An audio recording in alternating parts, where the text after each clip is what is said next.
জন্য প্রতিযোগিতা করো, কে তোমরা প্রতিযোগিতা করে তার কাছে যেতে পারো। কিয়ামতের দিন আল্লাহ পাক জান্নাতে এই জিনিস পান করাবেন, আর ওই পাগলেরা কয় মদ খাওয়াবে, জোরে কান নাউজুবিল্লাহ। যার যা অভ্যাস সেটাই সে নিজেও তাই চিন্তা করে। আমার বন্ধুগণ, জান্নাতের ভেতরে আল্লাহ রাব্বুল আলামিন এভাবে মধুর ঝর্ণা রাখবেন, দুধের ঝর্ণা রাখবেন, সতত প্রবাহিত ঝর্ণা ধারা সেখানে থাকবে। মুত্তাকিনা আলাল আরাইকি লা ইয়ারাউনা ফিহা শামসান ওয়ালা জামহারিরা। জান্নাতীরা ঠেস দিয়ে ছায়ার মধ্যে আরাম করে বসে থাকবেন, না তাদেরকে সূর্যের তাপ জ্বালাতন করবে, আর না তাদের কোনো সেখানে কোনো কষ্ট হবে। এমনি করে আরাম করে তারা তার ভেতরে থাকবে, আর সেখানে তাদেরকে সুন্দর করে ছায়া সুনিবিড় এক সুন্দর জান্নাতের ভেতরে এক সুন্দরতম পরিবেশের মধ্যে আল্লাহ রাব্বুল আলামিন তাদেরকে সেখানে রাখবেন। এরপরে তারা ওয়াইদা রাআইতা সুম্মা রাআইতা নাঈমান ওয়া মুলকান কাবীরা। সেখানে যেদিকেই তাকাবে সেদিকেই শুধু নিয়ামতের সাম্রাজ্য দেখতে পাবে, শুধু নিয়ামত আর নিয়ামত, এগুলি তাদের চোখে পড়বে। সেখানে না সূর্যের তাপ আর না শীতের প্রকোপ, কোনো কষ্ট নাই, মানুষের শরীর থেকে ঘামও বেরোবে না, সেখানে বার্ধক্য এসে কাউকে পীড়া দিবে না। হুজুর একজন বুড়া লোককে বলছিলেন, মিয়া তুমি তো ভেস্তে যাবে না, তুমি তো বুড়া মানুষ, তুমি তো ভেস্তে যাইতে পারবে না। লোকটা কান দিয়া অস্থির হয়ে গেছে। রাসূল বলছেন যে বেহেশতে বুড়া মানুষ যাবে না, তাহলে তো আমার উপায় নাই। হুজুর বলছেন না, তুমি যখন বেহেশতে যাবে তুমি যুবক হয়ে যাবে। সুবহানাল্লাহ বিহামদিহি। একজন কালো মানুষকে হুজুর বলছেন যে কালো মানুষ বেহেশতে যাবে না, সে তো একদম কান দিয়া হয়রান। হুজুর বলছেন দেখো তুমি যখন বেহেশতে যাবে তুমি কালো থাকবে না, তুমি সুন্দর সুশ্রী হয়ে যাবে। সুবহানাল্লাহ বিহামদিহি। আমার ভাইয়েরা, ওই জান্নাতের ভিতরে আল্লাহ রাব্বুল আলামিন অগণিত নিয়ামত মানুষের জন্য রেখেছেন, নিজের বান্দার জন্য রেখে দিয়েছেন। ওয়া হুরুন ঈন, বেহেশতীদের জন্য রয়েছে সুন্দর চক্ষুধারী হুরগণ রয়েছে সেখানে জান্নাতীদের জন্য। কাআমসালিল লুউলুইল মাকনুন, যেন সে এতই সুন্দর, যেন গোপনে রক্ষিত মুক্তার মতো, মুক্তা সদৃশ। এভাবে সুন্দর সুন্দরী হুরিগণকে, হুরদেরকে আল্লাহ রাব্বুল আলামিন তার বান্দাদেরকে সেখানে রেখেছেন। লা ইয়াসমাউনা ফিহা লাগওয়ান ওয়ালা তাসীমান ইল্লা কিলান সালামান সালামা। কোন পাপ সেখানে মানুষ দেখবে না, কোন বাজে কথা সেখানে শুনবে না, শুধু শান্তি আর শান্তি। আল্লাহ রাব্বুল আলামিন মুমিন বান্দাদের বলবেন, উদখুলুল জান্নাতা আনতুম ওয়া আজওয়াজুকুম তুহবারুন। আল্লাহ রাব্বুল আলামিন বলবেন, ও আমার বান্দারা, জান্নাতে প্রবেশ করো, তোমাদের স্ত্রীদেরকে সাথে নিয়ে জান্নাতে চলে যাও। সুবহানাল্লাহ বিহামদিহি। তোমাদের স্ত্রীদেরকে নিয়ে, সাথে করে নিয়ে জান্নাতের ভিতরে চলে যাও, সেখানে তোমরা আরামে থাকো। ইউতাফু আলাইহিম বিসহাফিম মিন যাহাবিন ওয়া আকওয়াবিন ওয়া ফিহা মা তাশতাহিল আনফুসু ওয়া তালাজ্জুল আ'য়ুন ওয়া আনতুম ফিহা খালিদুন। তাদের সামনে সেখানে স্বর্ণ নির্মিত থালা এবং সমস্ত পাত্র তাদের সামনে ঘুরতে থাকবে। তারা সেখানে আরামে মন ভোলানো সাজ সজ্জা সরঞ্জামাদি ইত্যাদি দেখে তারা সেখানে অবাক হয়ে যাবে। এত সুন্দর জান্নাতের পরিবেশ দেখে তারা হয়রান হয়ে যাবে। এই জান্নাতীদেরকে আল্লাহ রাব্বুল আলামিন ফেরেশতাদেরকে অর্ডার করবেন, ও আমার ফেরেশতারা, আমার এই বান্দাগুলিকে জান্নাতের দিকে নিয়ে যাও। ওয়াসিকাল্লাযীনা তাকাউ রাব্বাহুম ইলাল জান্নাতি যুমারা।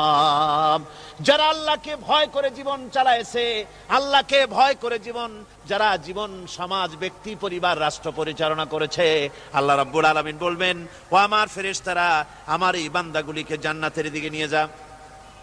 ফেরেশতারা জান্নাতীদেরকে হাকায়া জান্নাতের দিকে নিয়ে যেতে থাকবে। আবার ওদিকে আছে ওয়াসিকাল্লাযীনা কাফারু ইলা জাহান্নামা যুমারা। জাহান্নামীদেরকে হাকায় নিয়ে যাওয়া হবে কোন দিকে? কোন দিকে?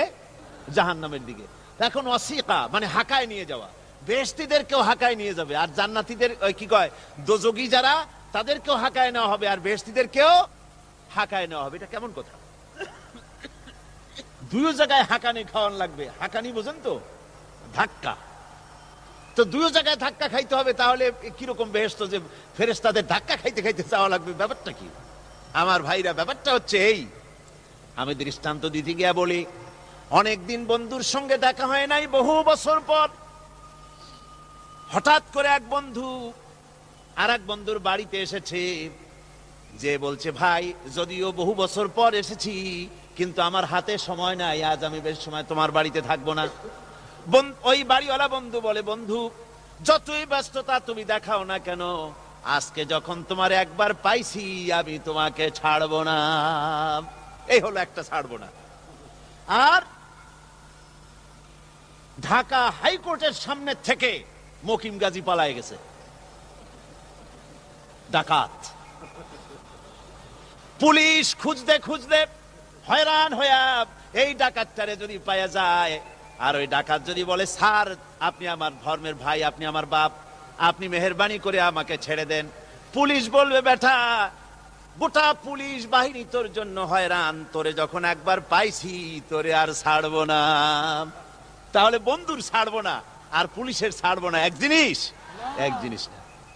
জাহান্নামীদেরকে ধাক্কা মারতে মারতে জাহান্নামের দিকে নিয়ে যাবে, জাহান্নামের দিকে যেতে চাইবে না, তাই ধাক্কা মারা লাগবে। আর বেহেশতীদের ধাক্কা মারা লাগবে কেন?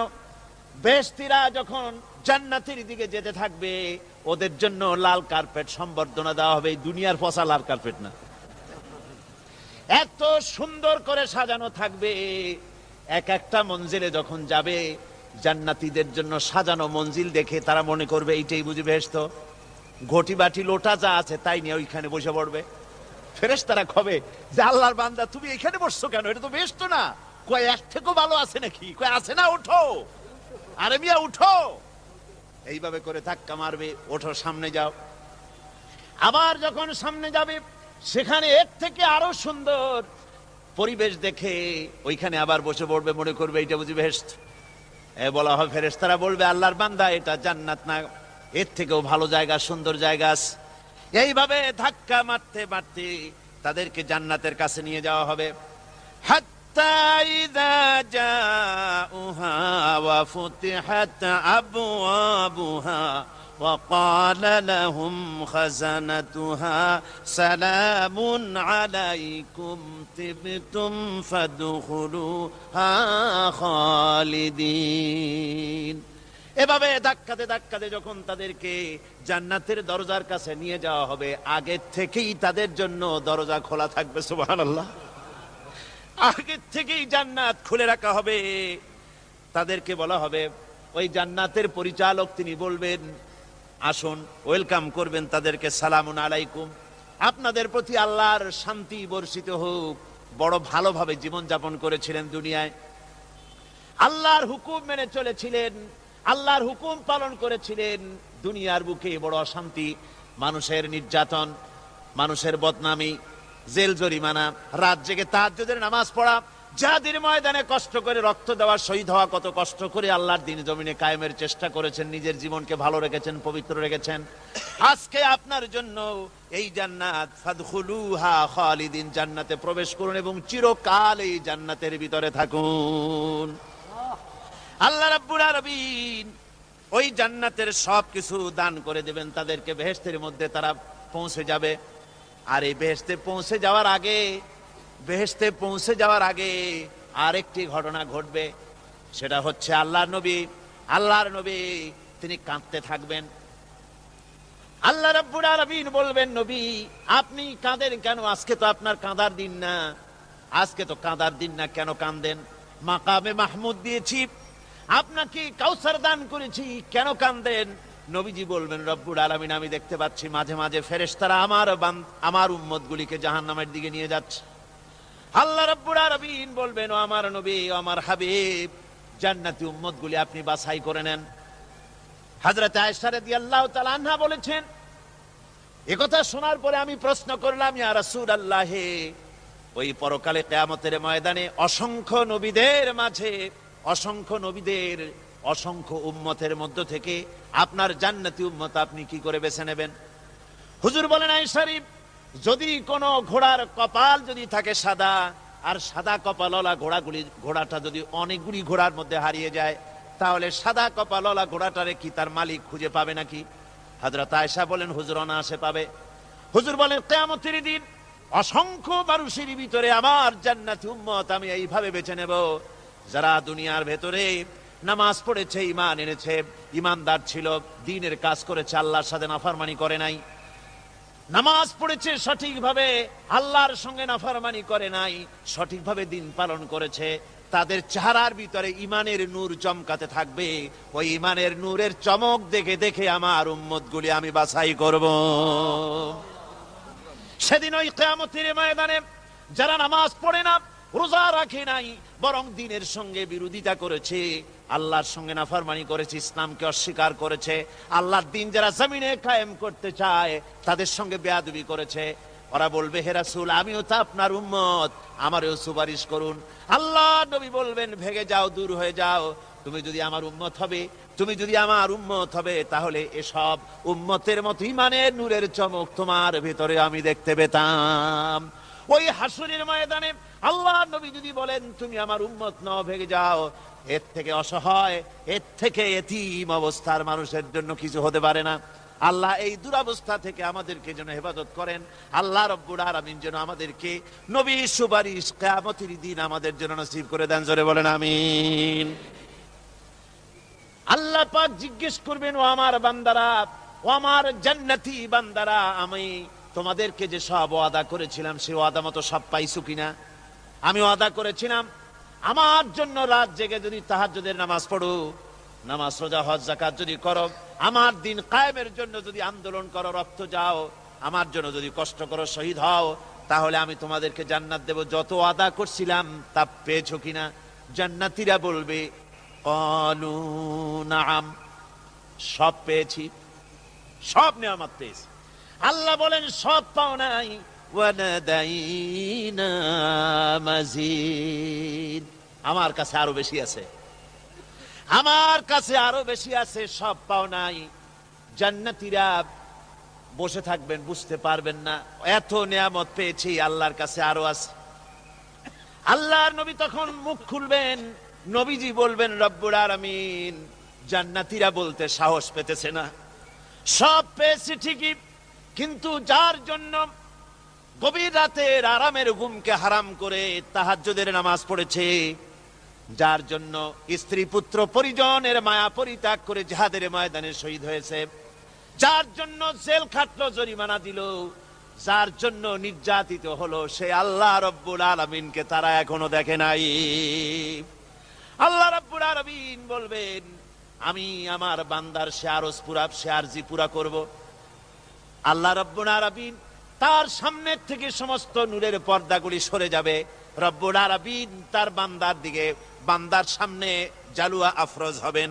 আল্লাহ পাক কোরআনে কারীমের ভিতরে বলছেন, উজুহু ইয়াউমাইযিন নাযিরা ইলা রাব্বিহা নাযিরা।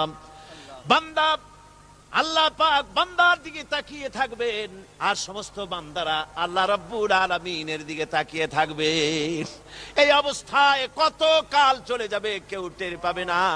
রব্বুল আলামিন জান্নাতের ভিতরে, তোমার জান্নাতীরা যেদিন তোমাকে দেখবে, ওই দিন আমাদেরকেও জান্নাতে একটু জায়গা করে দিও আল্লাহ। আমরা যেন ওই জান্নাতের ভেতরে বসার জায়গা যদি না পাই, আমরা গুনাহগার মানুষ, জান্নাতের কোন একটু জায়গায় ঠাই করে দিও যেন তোমারে দেখতে পাই। আয় আল্লাহ, তোমাকে দেখার তৌফিক আমাদের দিও। জোরে বলেন আমিন। হযরতে মাহবুবে রব্বানী কুতুবে সুবহানী শেখ মহিউদ্দিন আব্দুল কাদের জিলানী রাহমাতুল্লাহ আলাইহি, তিনি বলেছেন, মুনাজাত করতে গিয়ে আবেগে বলেছেন, রব্বুল আলামিন, তুমি যদি দয়া করে আমাকে জান্নাত দাও, আর তোমাকে যদি আমি না পাই, তুমি যদি আমার সঙ্গে দেখা না করো, আমারে যদি কথা না বলো, তাহলে এই জান্নাত আমার কোনো লাভ নাই। আর আমাকে যদি জাহান্নামও দিয়ে দাও। আর মাঝে মধ্যে তুমি যদি জিজ্ঞাসা করো মহিউদ্দিন কেমন আছো, তাহলে ওই জাহান্নাম আমার জন্য বেহেশত হয়ে যাবে। আয় আল্লাহ, আমি শুধু তোমারই চাই, শুধু তোমারে দেখতে চাই। আল্লাহ রাব্বুল আলামিনকে যেন আমরা দেখতে পারি, আল্লাহর সঙ্গে যেন দেখা করতে পারি।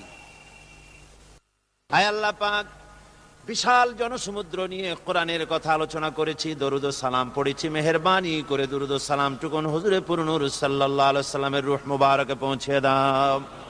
তাম পৃথিবীর মাটির নিচে যত মুমিন মুমিনাত শুয়ে আছে তাদের আর পরে সওয়াব পৌঁছে দাও।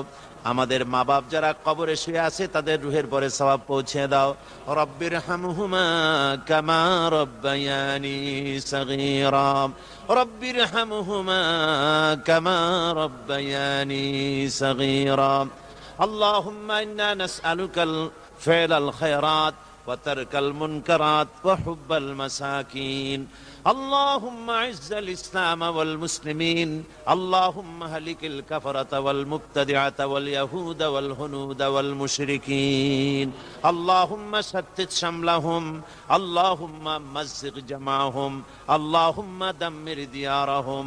রব্বুনা রবিন, এ মাহফিলে যত লোক উপস্থিত হয়েছে, আমরা জীবনে যত গুনাহ করেছি, মেহেরবানি করে আমাদের জিন্দেগীর গুনাহ খাতা মাফ করে দাও। মা বোনেরা যারা এসেছেন, আল্লাহ তুমি মেহেরবানি করে মা বোনদেরকে সুস্থ রাখো, তাদেরকে ব্যাধি মুক্ত করো, পর্দায় থাকার তৌফিক দাও।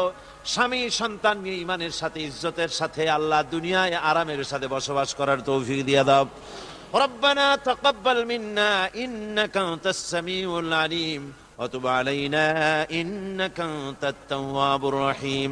سبحان ربك رب العزة عما يصفون وسلام على المرسلين والحمد لله رب العالمين. واجعل آخر كلمتنا عند الموت لا إله إلا الله محمد رسول الله. السلام عليكم ورحمة الله.